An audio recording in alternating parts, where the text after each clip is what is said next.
Bismillahirrahmanirrahim. Assalamu alaikum wa rahmatullahi wa barakatuh. Wa alaikum assalam wa rahmatullahi wa barakatuh. We came out today because of the unfortunate event of August 19, 2023 that was unjustly arrested the only Bantu ethnic ever promoted to the general rank in the history of Somali military. After the National Intelligence Security Agency and the night of August 19th in Mogadishu, his name is General Ahmed Ali Sheeqow. General Sheeqow, known for his vigilant efforts against Al-Shabaab in the past, a figure celebrated within his ethnic community, sparked protests and condemnation across several cities in Somalia. Diaspora for his immediate release.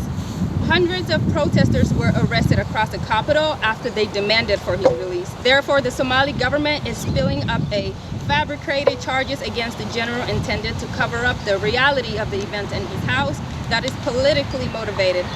There are also possibilities that the general may be assassinated in jail before he gets brought out to the court of justice.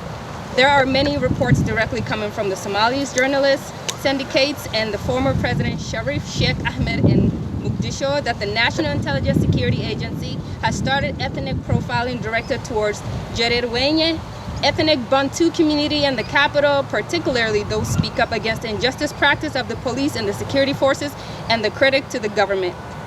At the time of this arrest, General Sheeqow was in the process of mobilizing Somali Bantu communities to fight Al-Shabaab under one of the President Hassan Sheikh Mohamud security policy initiative, mobilizing and arming local clans known as Makawisli. Who know the terrain better to eliminate Al-Shabaab from the entire country.